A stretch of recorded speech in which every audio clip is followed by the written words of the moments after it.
ప్రపంచ క్యాన్సర్ దినోత్సవం సందర్భంగా విశాఖలోని ఆర్కే బీచ్ లో క్యాన్సర్ పై అవగాహన కార్యక్రమం నిర్వహించారు. మహాత్మా గాంధీ క్యాన్సర్ హాస్పిటల్ ఆధ్వర్యంలో జరిగిన వాగ్దాన్లో వేలాది మంది మహిళలు, చిన్నారులు పాల్గొన్నారు. ఆర్కే బీచ్ లోని కాళీమాత టెంపుల్ నుండి వైఎంసీఏ వరకు ర్యాలీ నిర్వహించారు. మహిళలు, చిన్నారులు డాన్సులు, ఫ్లాష్ మాబ్స్ తో అలరించారు. క్యాన్సర్ నివారణ, అవగాహన, ప్రేరణ కల్పించేందుకు గత 15 ఏళ్లుగా వాగ్దాన్ కార్యక్రమం నిర్వహిస్తున్నామని డాక్టర్ మురళీకృష్ణ తెలిపారు.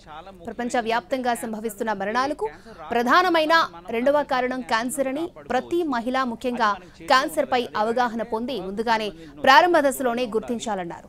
2040 నాటికి ప్రపంచ వ్యాప్తంగా క్యాన్సర్ కేసుల సంఖ్య 30 మిలియన్లకు పెరగొచ్చని అన్నారు. దీనిపై మరింత సమాచారాన్ని మా ప్రతినిధి చిరంజీవి అందిస్తారు. ప్రపంచ క్యాన్సర్ దినోత్సవం సందర్భంగా ఈరోజు విశాఖలోని ఆర్కే బీచ్లో అవగాహన కార్యక్రమాన్ని చేపట్టారు. ఇందులో భాగంగా ప్రస్తుతం జరుగుతున్నటువంటి మహాత్మా గాంధీ క్యాన్సర్ హాస్పిటల్ ఆధ్వర్యంలో వాకథాన్ కార్యక్రమం జరుగుతుంది. సార్, ఏ విధంగా చూడాలంటారు? ప్రపంచంలోనే అతి ప్రమాదకరమైన వ్యాధుల్లో రెండోది, దీని మీద అవగాహన కార్యక్రమం చేస్తున్నాం. ఎలాంటి సూచన ఇవ్వబోతున్నారు సార్? ఈ అవగాహన అన్నది చాలా ముఖ్యం. ఎందుకంటే క్యాన్సర్ రాకుండా మనల్ని మనం 40% క్యాన్సర్ నుండి కాపాడుకోవచ్చు. అది మనకి చేతిలో ఉన్నదే. అది ఎలాగంటే పొగాకు సంబంధించిన ఉత్పత్తులకు దూరంగా ఉండాలి. మితిమీరి ఆల్కహాల్, సోషల్ డ్రింకింగ్ దాటి ఆల్కహాల్ సేవించకూడదు. కుదిరితే పూర్తిగా టచ్ చేయకూడదు.